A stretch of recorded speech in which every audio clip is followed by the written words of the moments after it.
Assalamualaikum warahmatullahi wabarakatuh. Kami dari kelompok 1 akan menjelaskan sebagian materi dari dasar-dasar ilmu hukum. Assalamualaikum warahmatullahi wabarakatuh. Saya Kiromi Dwi Putra dari kelompok 1 akan menjelaskan tentang pengertian ilmu hukum. Menurut Sacipto Raharjo, ilmu hukum adalah ilmu pengetahuan yang berusaha menelaah hukum. Ilmu hukum mencakup dan membicarakan segala hal yang berhubungan dengan hukum.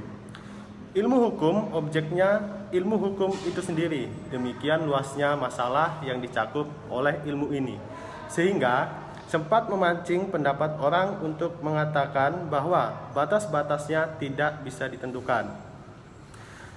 Selanjutnya, menurut Dalio, ilmu hukum adalah ilmu pengetahuan yang objeknya hukum. Dengan demikian, maka ilmu hukum akan mempelajari seluk-beluk mengenai hukum. Misalnya mengenai asal mula, wujud, asas-asas.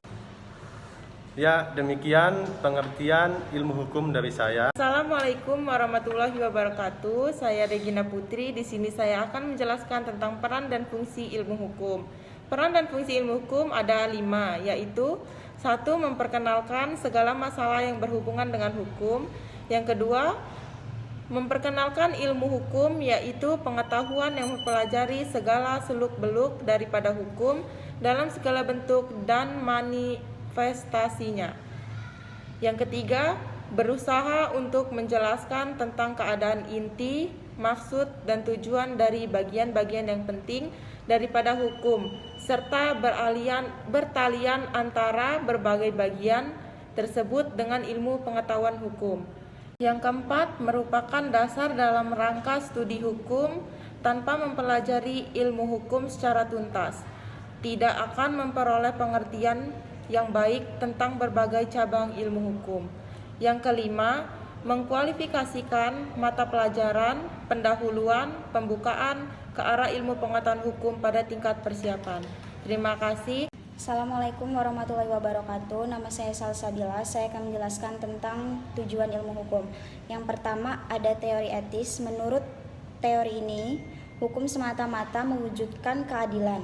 Teori ini dikemukakan oleh seorang filsuf Yunani, yaitu Aristoteles dalam karyanya Etika dan Retonika. Yang kedua, teori utility. Menurut teori ini, hukum bertujuan semata-mata mewujudkan yang berfaedah. Hukum bertujuan menjamin adanya kebahagiaan pada orang sebanyak-banyaknya. Yang ketiga, teori dogmatik. Menurut teori ini, tujuan hukum adalah semata-mata untuk menciptakan kepastian hukum. Yang keempat, teori campuran. Menurut teori ini, tujuan hukum adalah ketertiban, tujuan lain adalah sebagai keadilan yang berbeda, isi menurut keadilan pada zaman. Assalamualaikum warahmatullahi wabarakatuh. Perkenalkan, saya Alfia Fadila Fikar. Di sini akan menjelaskan tentang ciri-ciri hukum. Ciri-ciri hukum dibagi menjadi 3 bagian. Yang pertama, adanya perintah-perintah atau larangan-larangan. Yang kedua, larangan dan perintah itu harus ditaati. Dan yang ketiga, harus ada sanksi hukum yang tegas. Terima kasih. Assalamualaikum warahmatullahi wabarakatuh. Di sini saya akan menjelaskan tujuan hukum. Adapun tujuan pokok hukum antara lain: 1.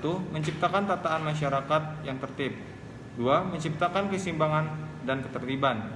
3. Dengan tercapainya ketertiban dalam masyarakat, diharapkan keputusan manusia akan terlindungi. Dalam tercapainya tujuannya, hukum bertugas membagi hak dan kewajiban antara perorangan dalam masyarakat, membagi wewenang dan mengatur memecah masalah hukum serta memelihara masalah hukum. 4. Pendapat para sarjana lainnya.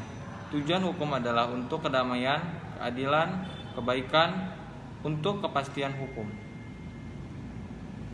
Sekian presentasi dari kami akhiri. Wassalamualaikum warahmatullahi wabarakatuh. Sekian dari kami. Wassalamualaikum warahmatullahi wabarakatuh.